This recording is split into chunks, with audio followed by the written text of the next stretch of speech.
அஸ்ஸலாமு அலைக்கும். கார மீன் க்ளீன் பண்ணி கழுவி வச்சுருக்கோம். இது வந்து நம்ம 1 ஸ்பூன் ஜீரகம், 1 ஸ்பூன் மிளகு பவுட்ரு பண்ணி வச்சுருக்கோம். இது கூடயே நம்ம ஒரு 2 பீஸ் தேங்காய் சேர்த்துக்கலாம். ஒரு கைப்பிடி அளவு பூண்டு, பெரிய ஸ்பூன்ல 2 ஸ்பூன் குழம்புத்தூள்,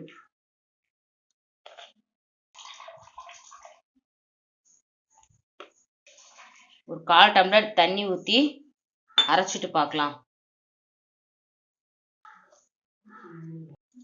லைட்டா தண்ணி ஊற்றி அரைச்சிருக்கோம். இப்போ இந்த மசாலாவை நம்ம வேற ஒரு பாத்திரத்துல மாத்திக்கலாம். இப்போ நம்ம அதே ஜாடியில ஒரு பெரிய வெங்காயம், பெரிய தக்காளி 1 அரைச்சிக்கலாம். அரைச்சாச்சு. அடுப்பு ஆன் பண்ணியாச்சு. மண் பாத்திரம் சூடாகட்டும், வெயிட் பண்ணலாம்.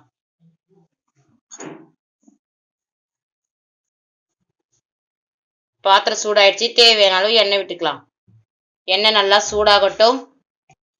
எண்ணெய் நல்லா சூடாயிடுச்சு. ஒரு 1/2 ஸ்பூன் வெந்தயத்தூள், கருவேப்பிலை, பெரிய வெங்காயம் 1, உப்பு. வெங்காயம் நல்லா வதங்கட்டும். இப்போ நம்ம கட் பண்ணி வச்சிருக்க பெரிய தக்காளி 1 சேர்த்துக்கலாம். சின்ன ஸ்பூன்ல மிளகாய்த்தூள் 1 ஸ்பூன். இப்போ இது கூட நம்ம கட் பண்ணி வச்சிருக்க சின்ன கத்திரிக்காய், ஒரு 4-5 கத்திரிக்காய் கட் பண்ணி வச்சிருக்கோம், அதையும் சேர்த்துக்கலாம். இதையும் நல்லா கலரி விட்டுக்கலாம். பாட்டு நல்லா வேகட்டும். அடுப்பு கொஞ்சம் சிம்மில் தான் வச்சிருக்கோம். இங்கே பெரிய எலுமிச்சைப்பழம் அளவு புளி ஊற வச்சிருந்தோம். இப்போ புளி நல்லா கரைச்சிக்கலாம். புளி தண்ணியும் கரைச்சி வச்சிருக்கோம். எண்ணெயும் நல்லா பிரிஞ்சு வந்திருக்கு பாருங்க. இப்போ நம்ம புளி தண்ணியை ஊற்றிக்கலாம். இப்போ நம்ம தேங்காய், குழம்புத்தூள், மிளகு ஜீரகம் அரைச்சிருந்த பேஸ்ட்டையும் சேர்த்துக்கலாம். இப்போ நம்ம வெங்காயம் தக்காளி அரைச்சிருந்தோம்ல, அந்த பேஸ்ட்டையும் சேர்த்துக்கலாம்.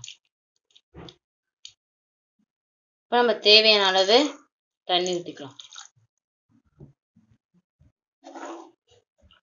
தேவையான அளவு நம்ம தண்ணி ஊற்றிருக்கோம். இப்போ மூடி வச்சிடலாம். குழம்பு நல்லா கொதிக்கிட்டோம், வெயிட் பண்ணலாம். நல்லா கொதிக்குது.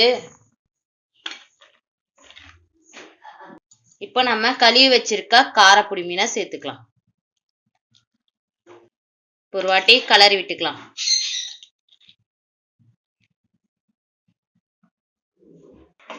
இப்போ மாங்காய் சேர்த்துக்கலாம். மேலே கொத்தமல்லி தழை தூவி விட்டுக்கலாம்.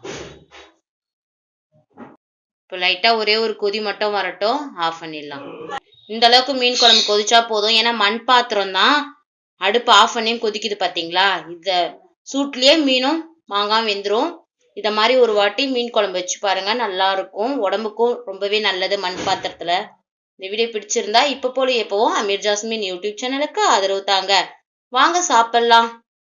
இன்னமும் ஆனம் கொதிக்குது பாருங்க. அஸ்ஸலாமு அலைக்கும்.